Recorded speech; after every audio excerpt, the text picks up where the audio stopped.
यहाँ कोई वैकेंसी थोड़ी है यहाँ पे, या यहाँ कोई ज़मीन थोड़ी है कुछ भी। माननीय गृह मंत्री जी आ रहे हैं, एनडीए गठबंधन के तमाम नेताओं के साथ उनकी बैठक भी होनी है शायद। आदरणीय गृह मंत्री जी का जो ये दौरा है कंप्लीट सहकारिता विभाग को लेकर के और सहकारिता से जुड़े तमाम लोगों से को मुखातिब करने को लेकर के। नोरमा ग्रुप, जो सोचता है वो करता है। आपके अपने सपनों का आशियाना आता दिख रहा है। तमाम जो नेता हैं, केंद्र स्तर के नेता हैं, वो बिहार आने लगे हैं और दोनों ही गठबंधनों में हलचल काफ़ी बढ़ गया है। बजट सत्र अभी अभी खत्म हुआ है और बजट सत्र के बाद अब पूरी तरीके से चुनाव की तैयारी में लोग लग गए हैं। दिल्ली से लेकर बिहार तक बैठकों का दौर शुरू हो गया है। आज बिहार के लिए खास है क्योंकि केंद्रीय गृह मंत्री अमित शाह बिहार दौरे पर हैं। आज शाम को वो बिहार आएंगे। सीधे जुड़ते हैं जनता दल यूनाइटेड की प्रदेश की प्रवक्ता हैं अंजुम आरा जी। बहुत स्वागत है मैम आपका। जी शुक्रिया। मैम, अमित शाह बिहार आ रहे हैं, कैसी क्या तैयारी है? चूँकि गठबंधन की सरकार है बिहार में, कैसे देखते हैं इसको? देखिए, माननीय गृह मंत्री श्री अमित शाह जी का जो बिहार दौरा है वो कंप्लीट उनका सहकारिता विभाग को लेकर के उसकी उस सभा को बड़ी सभा को संबोधित करेंगे जो सहकारिता से जुड़े हुए लोग हैं, तो उसको लेकर के है।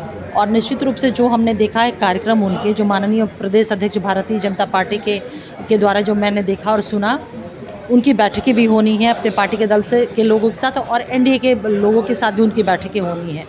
तो देखिए, ऑफिशियली तौर पे आधिकारिक तौर पे बहुत टू बी फ्रैंक मैं वो कहूँगी कि इसकी बात जानकारी हम लोग को नहीं है और ना होती भी है स्पष्ट तौर पे। लेकिन चुनावी वर्ष है, बिहार में चुनाव होना है, माननीय गृह मंत्री जी आ रहे हैं, एनडीए गठबंधन के तमाम नेताओं के साथ उनकी बैठक भी होनी है शायद। तो निश्चित रूप से और पॉलिटिकल पार्टी है तो इस बातों पे भी विमर्श होना लाजिमी है। लेकिन आदरणीय गृह मंत्री जी का जो ये दौरा है कंप्लीट सहकारिता विभाग को लेकर के और सहकारिता से जुड़े तमाम लोगों से को मुखातिब करने को लेकर के है। लगता है बिहार को फ़ायदा कहीं ना कहीं मिलेगा। केंद्रीय गृह मंत्री अमित शाह बिहार आ रहे हैं तो कार्यकर्ताओं में जो भारतीय जनता पार्टी के है और बाकी आप लोग भी जो घटक दल हैं कहीं ना कहीं उनमें भी जोश आएगी, उनमें भी। नहीं, निश्चित रूप से कोई भी जब बड़े लीडर आते हैं तो जब वो आते तो वर्कर उत्साहित होते, तो बट ऑब्वियस है ना, कार्यकर्ता तो अपने नेता के साथ उत्साहित होते ही हैं, तो एक जोश तो आता ही है। तो निश्चित रूप से भारतीय जनता पार्टी के जो वर्कर हैं, नेता हैं या फिर एनडीए के जो हमारे वर्कर हैं, उन लोगों के अंदर तो जोश निश्चित स्वाभाविक है आना। चुनावी वर्ष है, कांग्रेस काफ़ी एक्शन मोड में है तो उसके भी तमाम बड़े लीडर आ रहे हैं। 7 तारीख को फिर राहुल गांधी आ रहे हैं, फिर से मतलब कांग्रेस खड़ा हो। देखिए, एक्चुअल में क्या है ना कि कांग्रेस बिहार में परजीवी है। कांग्रेस की अपनी कोई ज़मीन नहीं है, तो वो अपने पैर पे खड़ा होने के प्रयास उसकी कर रहे हैं। अपनी कोई ज़मीन नहीं है। और जिस तरह से तेजस्वी जी का अहंकार ने उन्हें मजबूर कर दिया है, तो स्वाभाविक है कि पॉलिटिकल पार्टी हैं, वो अपनी ज़मीन को तलाशने यहाँ आएंगे, वो सारी एक्टिविटी करेंगे। लेकिन बिहार में एनडीए और हमारे आदरणीय नेता नीतीश कुमार जी के नेतृत्व, यहाँ कोई वैकेंसी थोड़ी है यहाँ पे, या यहाँ कोई ज़मीन थोड़ी है कुछ भी। अभी आपने देखा ना लोकसभा का चुनाव, बाई इलेक्शन आपने देखा कि किस तरह से सुपड़ा साफ हुआ महागठबंधन का। तो ठीक है, पॉलिटिकल पार्टियां हैं, उनको भी इंगेजमेंट चाहिए होता है, तो अपने इंगेजमेंट के लिए वो लोग आ रहे हैं। तो और सभी को इसका डेमोक्रेटिक व्यवस्था है और सभी को इसका अधिकार भी है। देखिए, एक तथ्य यह भी है अंजू मैम कि जब कांग्रेस और राजद के रिश्ते खराब हुए हैं तब तक महागठबंधन में मुख्यमंत्री नीतीश कुमार की भूमिका बड़ी है। और पिछले बार भी आप देखें कि जब नीतीश कुमार गए हैं उस गठबंधन में तब दोनों को एक किया है। तो इस बार भी इस तरह की संभावना बन सकती है क्या? नहीं, हमारे आदरणीय नेता एक बार नहीं अनेकों बार और स्पष्ट शब्दों में अनेकों मंचों से और आप लोगों के समक्ष अनेकों बार उन्होंने कहा है कि कहीं भी अब ऐसी संभावना नहीं है। कहीं भी ऐसा सोचा भी संभावना तो एक हल्का शब्द हो जाएगा, सोचा हार्ड कोर होकर के उन्होंने कहा कि ऐसा हो ही नहीं सकता। तो मुझे नहीं लगता है कि हमारे आदरणीय नेता नीतीश कुमार जी ने जिस मजबूती के साथ इस बात को कहा है, इस पर अब किसी तरह का सवाल लाजमी होगा। एक छोटा सा और मेरा सवाल है, तमाम विपक्ष के तरफ से जो मुद्दे बनाए जा रहे हैं वक्फ वाले मुद्दे को लेकर, चंद्रबाबू नायडू भी अलग थलग से थोड़े दिख रहे हैं, तो क्या आप लोग के तरफ से कोई मतलब स्पष्ट संकेत है वक्फ वाले मामले पर? कि क्या देखिए, वक्फ अमेंडमेंट बिल को लेकर के जेपीसी का गठन हुआ। निश्चित रूप से सभी के अपने अपने पॉइंट्स थे। जेपीसी का गठन हुआ और जेपीसी के गठन के उपरांत हमारे आदरणीय नेता नीतीश कुमार जी ने इसके जितने भी स्टेक होल्डर रहे हैं, तमाम लोगों के साथ एक अन्य मार्ग में उन्होंने उनके कंसर्न को लेकर के, उनका जो कंसर्न था उस विषय में तफसील से हमारे आदरणीय नेता से बात हुई। उसके उपरांत जेपीसी में बिहार जनता दल यूनाइटेड ने अपने कंसर्न को, उनके कंसर्न को हमने रखा है और ये अच्छी बात है कि वो मसौदा में भी बातें हैं। अब एक कॉन्स्टिट्यूशनल जो प्रोसेस है किसी भी बिल को इम्प्लीमेंट होने के लिए कि पटल पे जाना है, विमर्श होना है, और वो हम लोग का तो वो पार्ट होता है, ये राष्ट्रीय विषय है। एक प्रदेश का प्रवक्ता तो उस चीज़ को नहीं, ना ही वो इंटाइटल्ड है और ना ही उसके अधिकार क्षेत्र की बातें होती कि वो कह सके, लेकिन वो पटल पे जाएगा और जो हमारे कंसर्न जो स्टेक होल्डर से बातचीत के उपरांत हुआ हमने रखा जेपीसी में। निश्चित रूप से उन बिंदुओं पर भी वहाँ पे पटल पे बातें आनी है।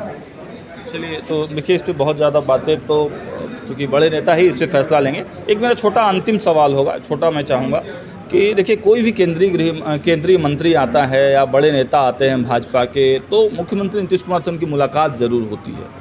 लेकिन अमित शाह का ये जो दौरा है, इसके बारे में कोई चर्चा नहीं है कि कोई कार्यक्रम नहीं दिख पा रहा है अभी तक।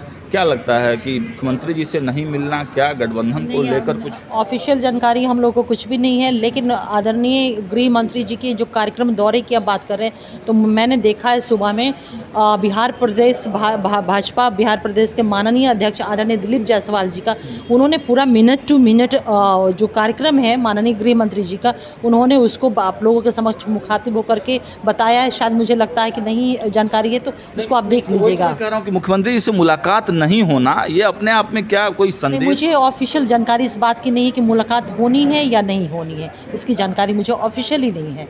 नहीं होगी तो सवाल तो उठेंगे। अब मैं कह रही हूँ कि जब कार्यक्रम की ही जानकारी नहीं है कि ऑफिशियली कि क्या उनका किस तरह का कार्यक्रम है, तो उस पर मैं कैसे जवाब दे पाऊँ। ठीक है, तो देखिए जदयू के प्रवक्ता थी और साफ तौर पे अमित शाह जब बिहार आ रहे हैं तो उत्साह तो ज़रूर है, संगठन के लोगों में भी है और जो घटक दल के लोग हैं उनमें भी है। लेकिन एक चर्चा आम सी बनी हुई है कि क्या गृह मंत्री बिहार आएंगे तो मुख्यमंत्री नीतीश कुमार से उनकी मुलाकात होती है या नहीं होती है। इस पर हमारी भी नज़र बनी रहेगी। देखते रहिए भारत लाइव। बहुत बहुत धन्यवाद।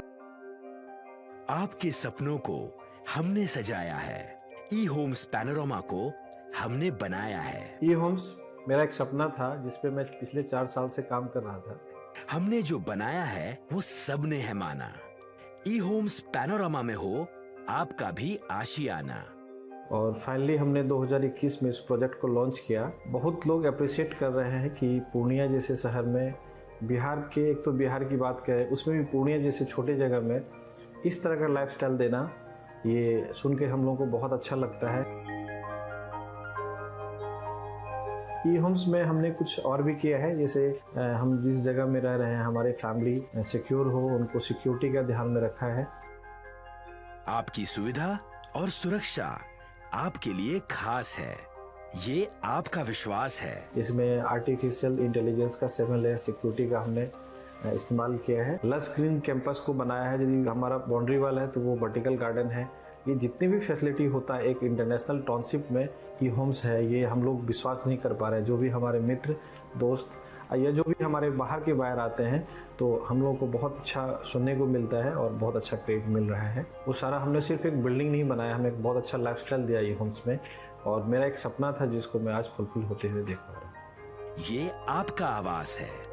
ई होम्स पैनोरामा में अब आपका निवास है। E Homes Panorama, luxurious lifestyle redefined. Panorama Group, जो सोचता है वो करता है। अगर ये वीडियो पसंद आई और वह बिहार के राजनीति और बिहारियत से सरोकार रखेनी तो सब्सक्राइब बटन दबा के चैनल के सब्सक्राइब कर ली। ओजे एगो घंटी बा, ओकरा बटन दबा देला से कुल सटीक और मारक खबर रुआ मुफ्त में मिल जाई। अगर रुआ पत्रकारिता के हमनी के नया प्रयोग में सहयोग कर चाहतानी तो ज्वाइन बटन दबा दी। पेटीएम नंबर नोट कर ली 9386 816